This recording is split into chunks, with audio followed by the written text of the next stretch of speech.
What's up, YouTube? I got another exciting video for you today. I'm going to talk about Rescue Rangers again and why this movie is very important to the entire Disney franchise. And one character and one element of Easter eggs that were involved in this ties everything together and creates this whole big story.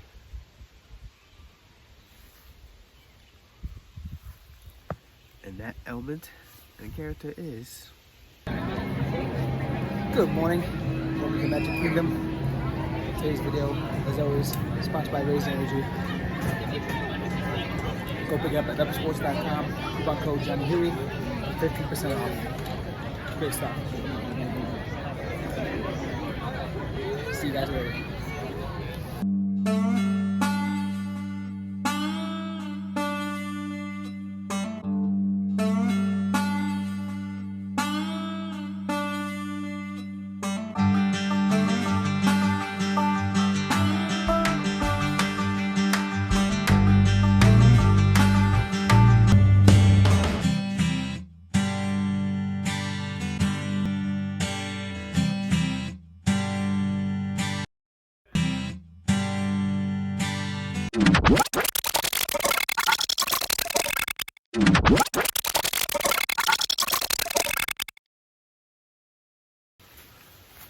Okay, but seriously, let's get into this.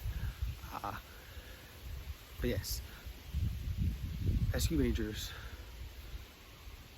is a big step in the Disney franchise that basically tells an entire new story, which ties in every single Disney character, every single Disney movie, every single Disney TV show, and not just the Disney TV shows, because we had, Sonic, we had, Harry Potter references, we had, so just this basically takes our world and ties everything in to reality.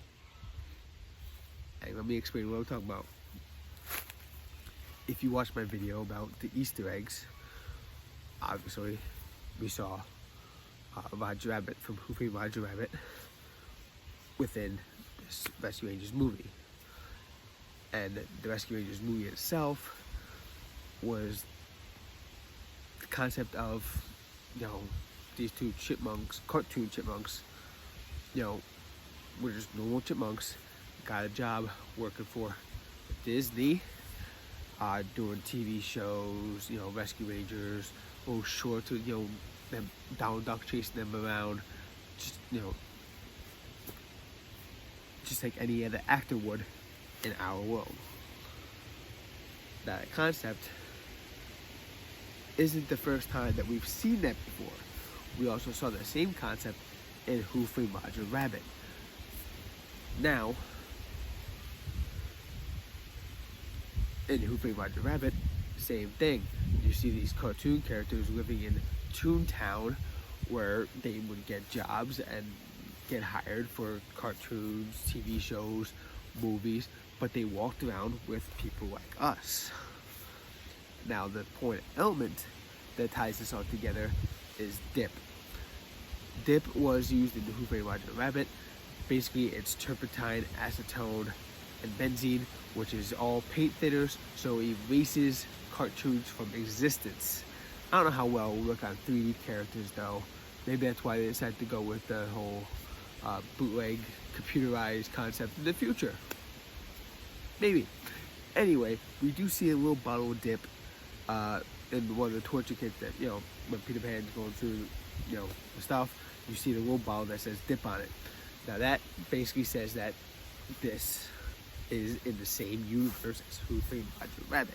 And if Rescue Rangers and Who Framed Roger Rabbit are in the same universe, we can piece together an entire timeline of these two movies, which will create this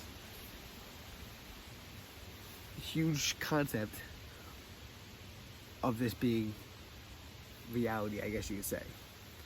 So, Who Framed Roger Rabbit, the movie itself came out in 1988. However, The setting of the movie is 1947 in Hollywood. So, 1947, we see Disney characters, bunch of other Warner Brother characters, any characters that Disney was able to get the rights to at the time for that film. Everything from 1947 all the way down when cartoons first, started, I guess you could say. Now, so we see, characters like Brer Brer, Betty Boop, a bunch of different characters. And they even have the concept in that hey, look, Betty Boop is black and white. That was before they had color cartoons. So the fact that, it's I'm sorry, I'm losing track of my mind here. I do that a lot.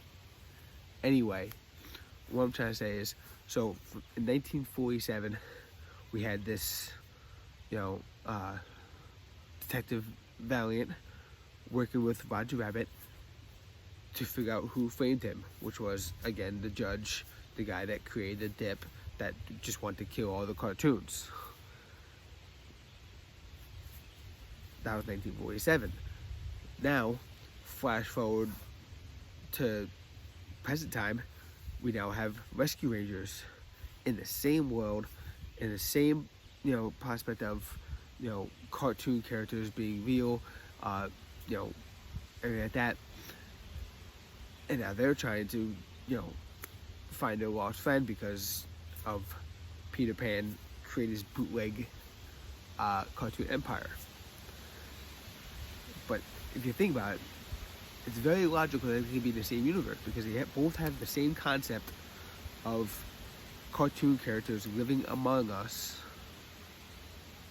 in our world. Now, back in 1947, obviously we had 3D characters, and now we do have 3D characters. But that's just, a change of technology. So we were able to create 3D characters, and, by us creating a 3D character, they were able to go out on the street and get a job like that, either way. I don't know exactly how this cartoon world among us would work. I don't know if anybody created a cartoon and somehow, I don't know how that process actually would work. Maybe that's another video. We'll talk about how the cartoons came into the world of Who Framed Roger Rabbit and Rescue Rangers. How these cartoons, where did they come from?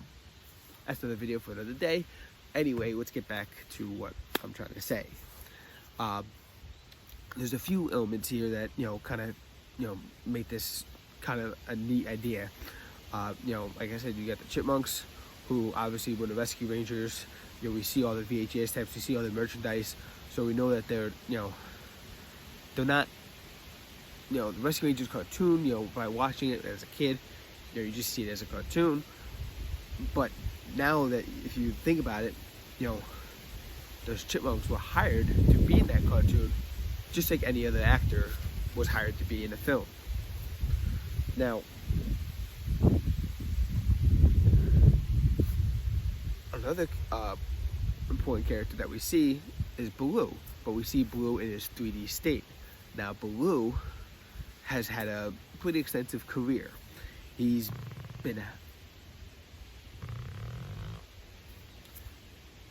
Baloo has had a pretty extensive career. Now, he's been hired not just because of Jungle Book, although that's what we first know him as. Yes, he was in the 2D Jungle Book, and then years later he got the 3D upgrade, and then he said, hey, we're redoing a Jungle Book movie, we want to hire you again. You did a great job back in the day when Jungle Book came out.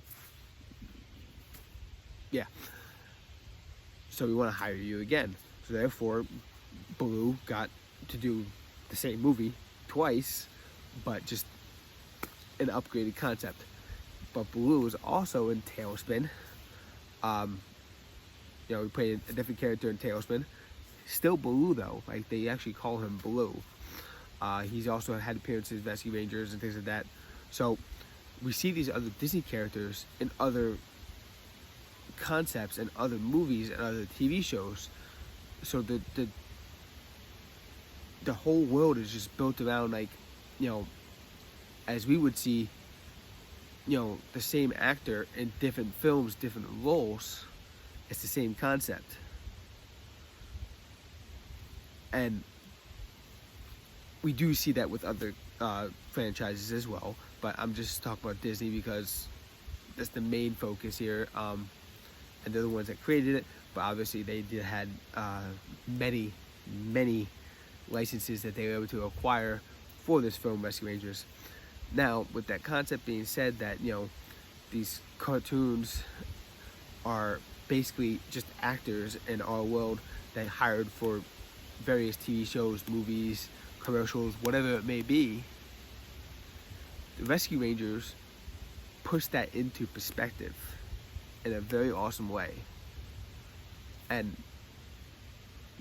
with that little bottle of dip that we see, it just creates a whole nice timeline that we can follow back.